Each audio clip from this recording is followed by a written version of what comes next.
Hey guys, today we're going to be going over the secret formula that Ivies use to choose who to admit and who to deny.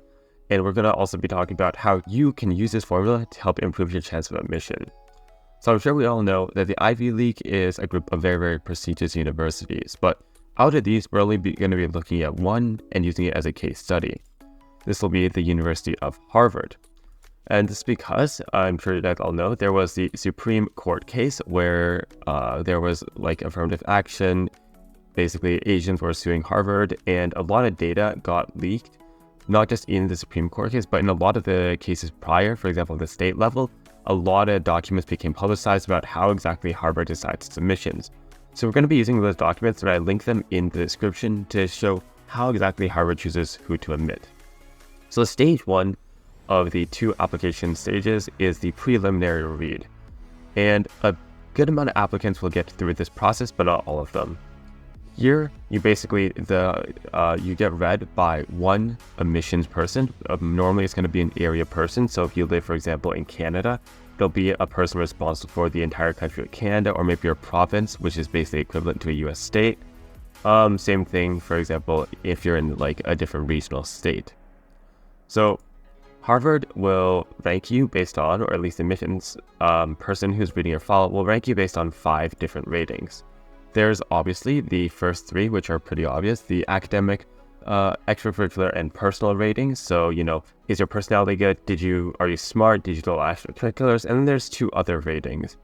The athletic rating, which isn't relevant to most people unless they're recruited athletes, and the overall rating, which is basically just how good are you. And it's important to keep in mind, the overall rating is not just these 4 ratings added up and then divided by 4. It's different and it's subjective. And if you get a rating of 1 or 2 in any of these categories, it'll increase the chance of admission, especially in the athletic rating. So we'll just go over the full stats really quickly. If you have an academic rating of 2, your acceptance rate is 12%. Extracurricular rating of 2 is 18.1%. Personal rating of 2, 20.8%. And then 3 ratings of 2, and then athletic rating of 3 or 4. Not really a big difference between those two. You have an acceptance rate of 48%. So for athletics, 4 is the lowest possible rating. Basically means you didn't do sports. So someone like me who doesn't really go outside, you're going to be expecting to get a 4 on the athletic rating. And if you have any rating of 1, your acceptance rate is between 50 to 70%. And if you have an athletic rating of 1, your acceptance rate is 88%, because those are mainly recruited athletes who've been recruited by the university to play sports. So they're not that relevant unless you are a recruited athlete. If you are, have fun at your Ivy League university. So let's talk about how exactly you can get a 2 then in each of these, or maybe even a 1. So to get a 2 in the academic rating, you need at least a 1500 on the SAT with mid-700s on both sections, or 33 plus on the ACT. And you can possibly get some like good recognition in some academic competitions like DECA or something like that. You also want, obviously, your very good GPA, 3.9, 4.0, something like that. Here in number 1 is much harder, so we'll talk about how you can get them. So for an academic rating of 2, this is what you need, right? Just your good grades. But to get an academic rating of 1, you need your good grades and your good SAT or ACT score, as well as a published research, something like that, or like first place at the International Science Olympiad. It's very, very rare to get an academic rating of 1. You need to be extremely intelligent. You need a lot of these things, like you need published research, or like a win at a international Olympiad, or like a national one that we're getting first place, and you need to be extremely academically qualified to be able to get this kind of rating.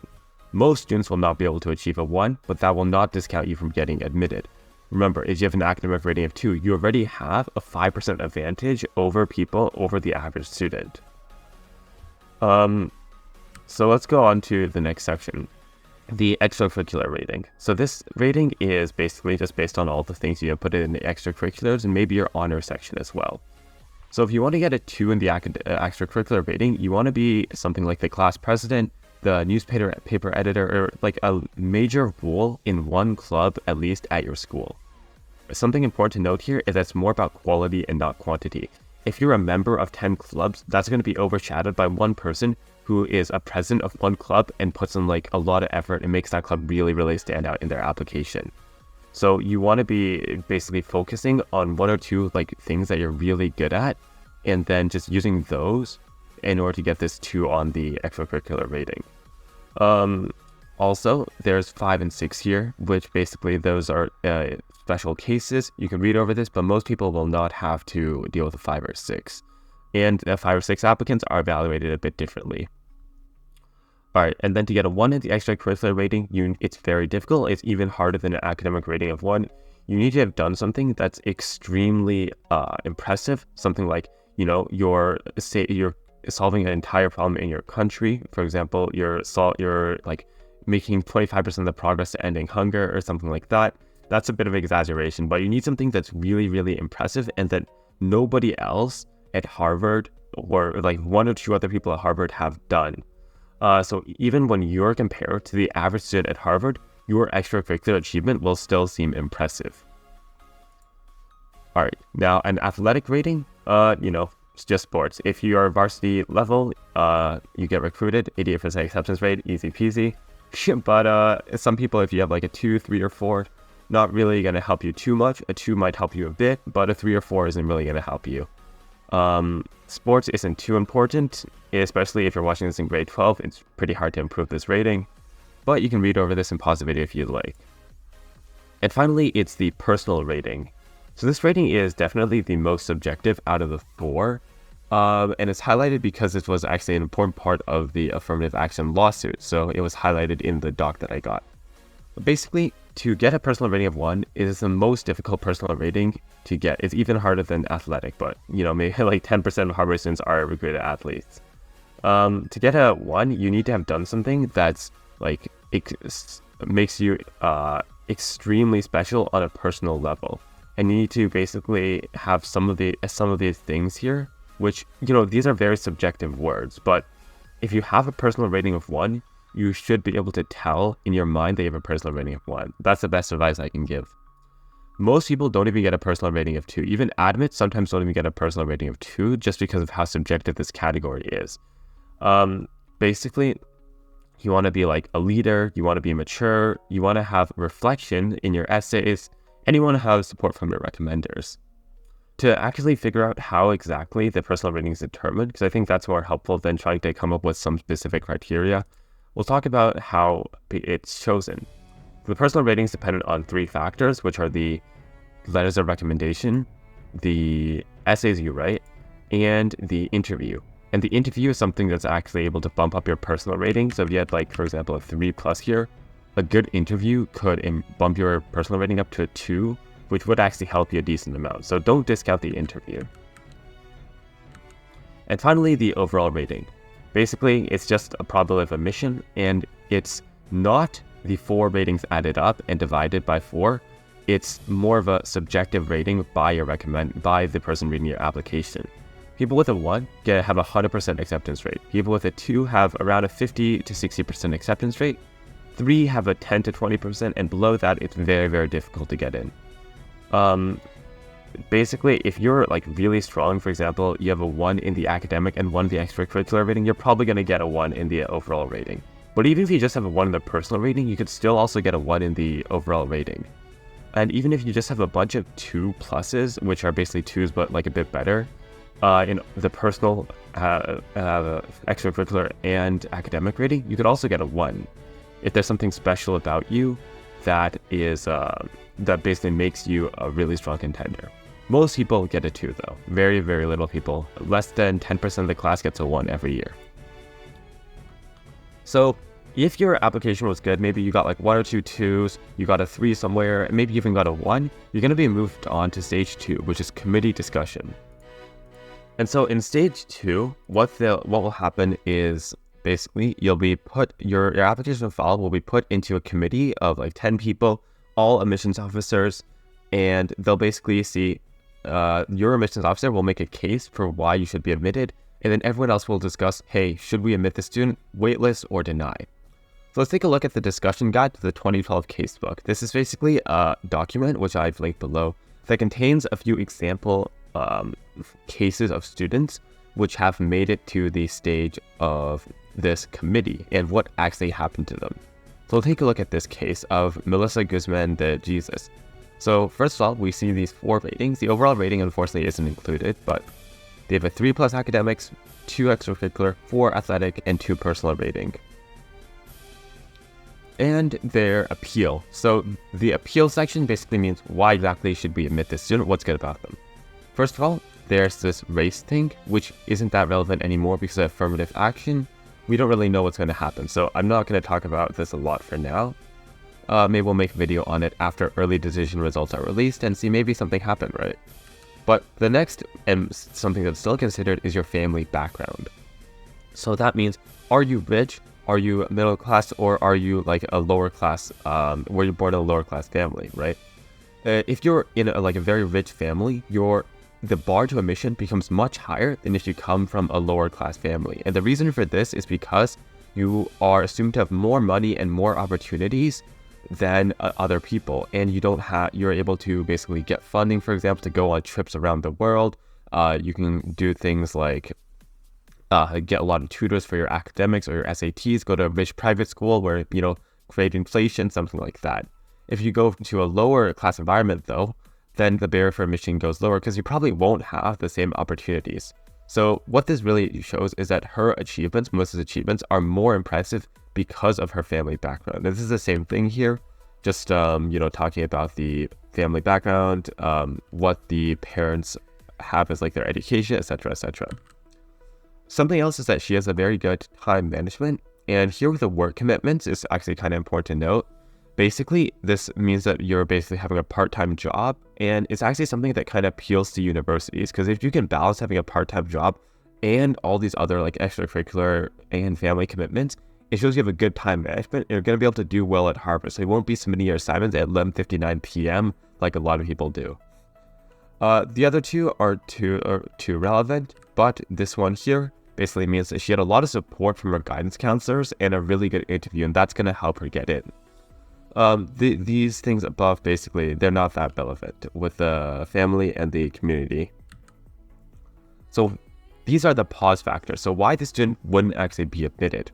First of all, her essay wasn't that good. It made her seem kind of naive, and that's like a pause factor. We don't have the essay as a copy, but try to not seem naive in your essay. Not too much we can learn from this one.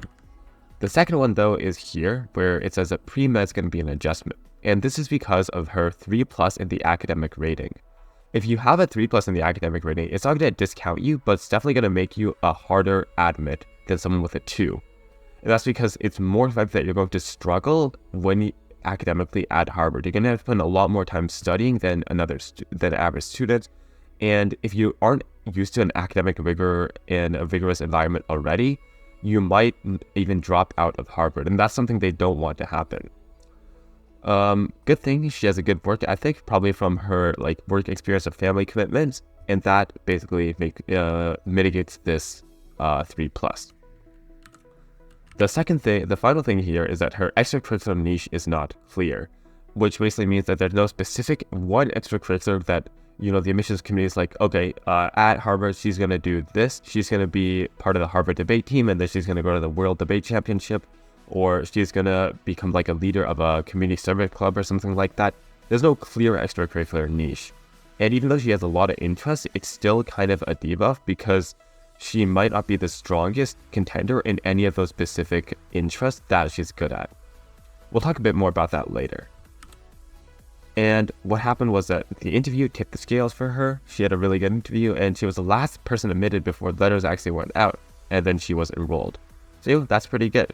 You can get in 3+, 2, 4, and 2. You can still get into Harvard University. So don't think that if your GPA is not 4.0 and 1600, you cannot, and you don't have an SAT score of 1600, you cannot get in, because that's not true. You still do have a shot. So let's talk a bit more about this extracurricular niche thing, because this is mentioned in a few other applications. For example, this person with a 2 in the academic, 2- in the extracurricular, a 3, and then a 2, which you see it actually higher than our previous person, Melissa, was waitlisted and wasn't even admitted to Harvard. But this is because her extracurricular niche is not clear. Again, there's no specific thing that she's really, really good at, and there's nothing that's going to basically push her over the edge and into becoming an admit into Harvard. One thing that these universities are really looking for is people who are good at specific things. if you're really, really good at fencing, that's good. That'll let you become a recruited fencing athlete. If you're really, really good at debate, that's really good. You're going to be able to get basically admitted because they expect you're going to be really good on the Harvard debate team. And, if you're really, really good at playing the violin, same thing. Join the Harvard Orchestra. I don't actually know if they have an orchestra, but whatever music group they have, that's something that will allow you to avoid this pause factor of having this extracurricular niche not being clear. And that's going to help you get admitted. So even if you have these strong ratings of like 2, 2, 2, if you don't have a niche, it's going to hurt you. Now, we'll go to someone who actually wasn't admitted, which is Peter Duran, where they even talk a bit more about this.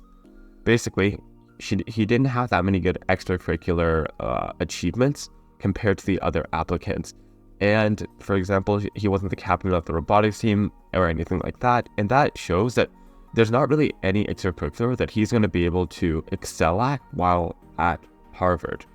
They don't really know what his passion is. They don't know what does he want to do in college, basically. And this is something that's really, really important to admissions officers. So let's go to our key takeaways then. The first thing is what I just talked about.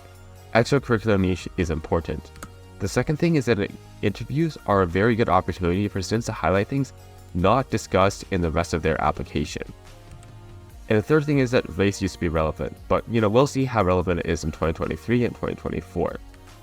And finally, obviously, a higher rating is a higher chance of admission. So to conclude,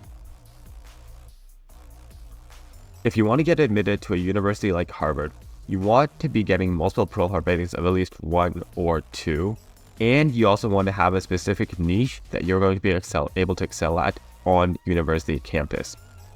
Those criteria, if you're able to meet them, will increase your chance of admission to every single university, not just Harvard, Princeton, Yale. All of these top-tier universities are going to want you a lot more if you can find a role for yourself on campus. So whether that's, being the Secretary General of that school's respective Model UN conference, or becoming a varsity athlete that's going to be able to, make the school money off sports, or anything like that, you want that as well as strong academics, pretty good essays that'll allow you to get a rating of 2, and also good extracurricular achievements. And that's going to be what allows you to get in to these top universities. And, this will not guarantee admission, obviously. Even if you have a rating of 1, you see people with a rating of 1 can still get rejected. But if you apply to, a few universities, and I'll actually link the video right here on the screen. If you apply to a few universities, not just one, you have a very, very good shot of getting in if you meet all these criteria. All right. So that's it. Good luck to everyone who's applying for these top universities. I know I talked a lot about Harvard, but you can really extrapolate this data onto other universities. If you just look at the admissions files and stuff like that, it's very, very similar for how all these different universities decide who to admit and who to deny. So if you can meet these criteria for Harvard, you can meet them anywhere else, especially since Harvard is one of the hardest to get into, along with Princeton and stuff like that. All right, good luck, guys. And if you have any questions, leave them down in the comments, and also check out the documents. I know they're really long, but I've linked them in the description for you guys if you want to read over them.